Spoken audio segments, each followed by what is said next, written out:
Good morning, everybody. Thursday, September 6th, 2012. And the weather's really, really nice. We had a real hard rain the other day, and it was just drenching. But we really did need the rain because the dog's under my feet. We really, really did need the rain. Come here. He plays with his tennis balls and gets that off of him and then gets them stuck in his mouth, and then I got to pull them out. But anyway, he's been 5 days accident free now in the house, and I'm so proud of him. And he knows when I bring him in that if he poo-poo outside, when I bring him in, he gets a treat. You know, I sound like a new mother, don't I? I'm just doting about him. Anyway. Something interesting. No.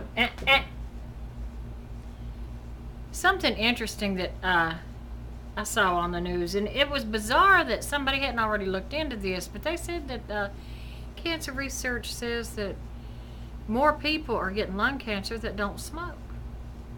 So they're saying they have to look into it to see what could be causing it if they did not smoke. Had they not already done this before? I thought that had already been researched. And I thought they said that smoking was the primary cause. But anybody can have any kind of cancer. You know, you don't have to. Well, smoking doesn't help, I'm sure. But, you know, people get colon cancer. Does that mean you ate the wrong kinds of food and you shit out different things? And that gave you cancer? No. So, because my mom was a smoker. My mom did die of lung cancer at the age of 67. But I had a friend of mine, well, she's still my friend, and I work with her also, but her mom died about a year and a half after my mom died. And her mom also died of lung cancer, and her mom was 57, and her mom was a non-smoker, had never smoked.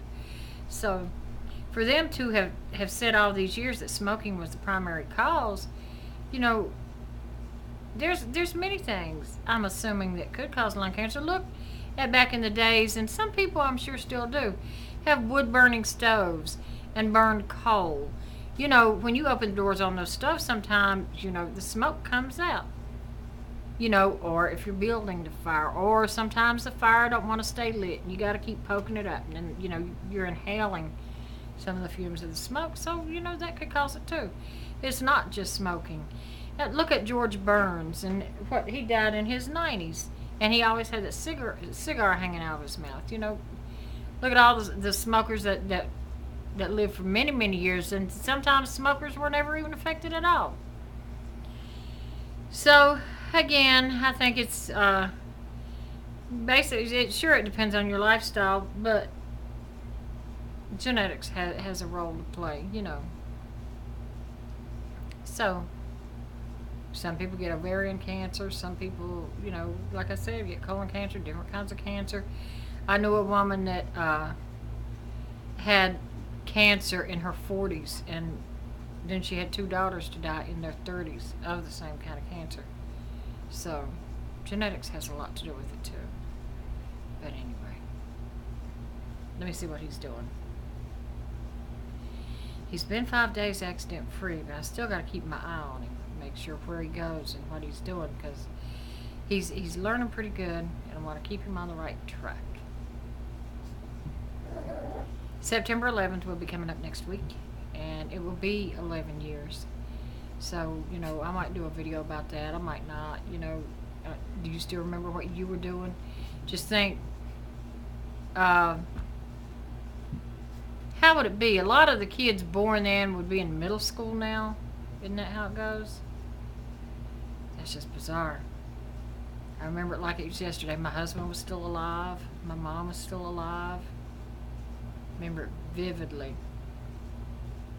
And this year, it will also be on a Tuesday. It was on a Tuesday in 2001. You know, the only thing that bothers me about 9/11 is they would play the same things over and over, you know, videos from that day, which is nothing wrong with that if you want to see it, but I think, instead of, and then, people will tell their stories, and there's nothing wrong with that either. I like to watch that from time to time, but I think they ought to find these same people 10 years later, 11 years later, see what's going on in their lives now. How their lives have changed over the past 11 years. Has their life changed any because of 9/11? Have they had any additions to their families? Are they still married? How has this really affected their life? That would be, a good documentary to see. And I would like to see that.